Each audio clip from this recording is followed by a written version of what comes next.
Stuckey-Hatchet, Chapter 6, Part 1.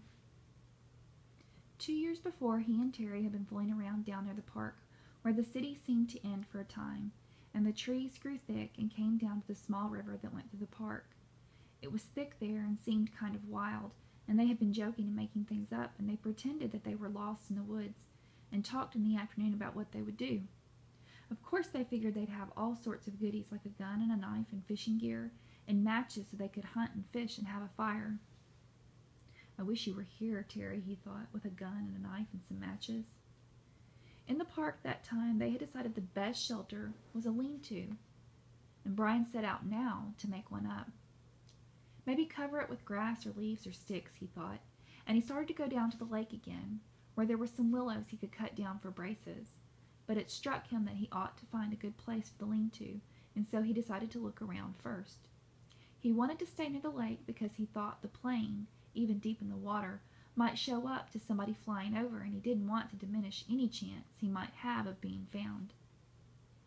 His eyes fell upon the stone ridge to his left, and he thought at first he should build his shelter against the stone. But before that he decided to check out the far side of the ridge, and that was where he got lucky.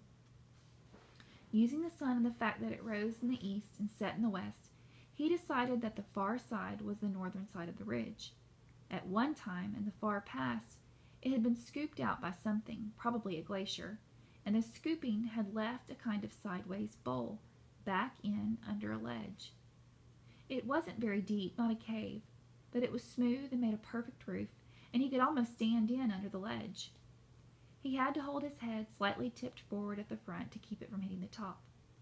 Some of the rock that had been scooped out had also been pulverized by the glacial action, turned into sand, and now made a small sand beach that went down to the edge of the water in front and to the right of the overhang. It was his first good luck. No, he thought. He had good luck in the landing. But this was good luck as well, luck he needed.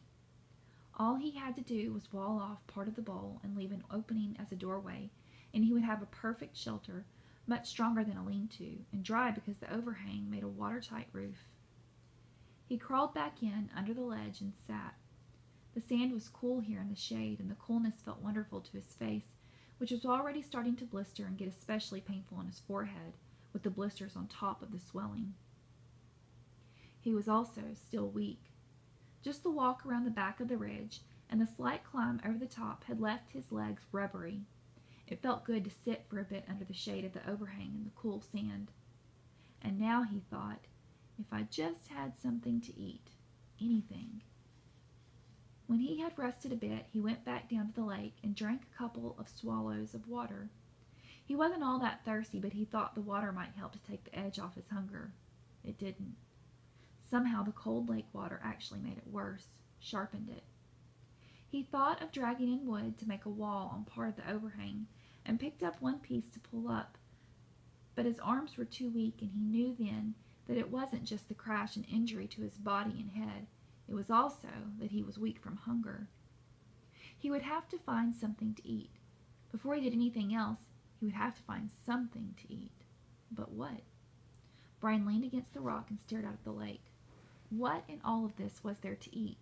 He was so used to having food just be there, just always being there. When he was hungry, he went to the icebox or to the store, or sat down to a meal his mother cooked.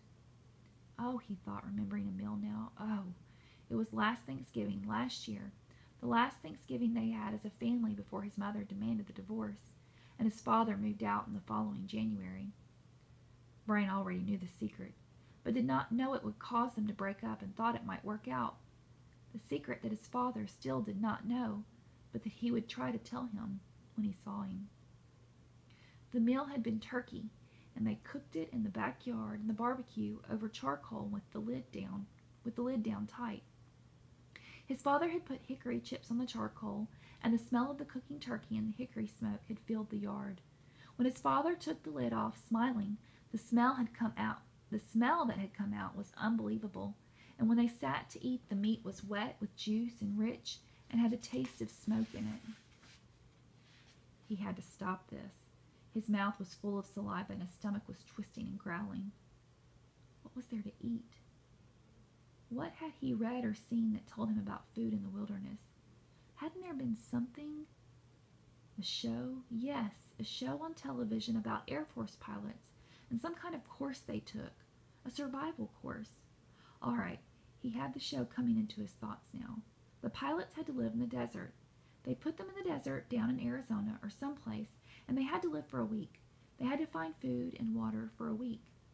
For water, they made a sheet of plastic into a dew-gathering device, and for food, they ate lizards. That was it. Of course, Brian had lots of water, and there weren't too many lizards in the Canadian woods that he knew. One of the pilots had used a watch crystal as a magnifying glass to focus the sun and start a fire so they didn't have to eat the lizards raw. But Brian had a digital watch without a crystal, broken at that. So the show didn't help him much. Wait, there was one thing. One of the pilots, a woman, had found some kind of beans on a bush that she had used them with her lizard meat to make a little stew in a tin can she had found. Bean lizard stew. There weren't any beans here, but there must be berries. There had to be berry bushes around. That's what everybody always said. Well, he'd actually never heard anybody say it, but he felt that it should be true.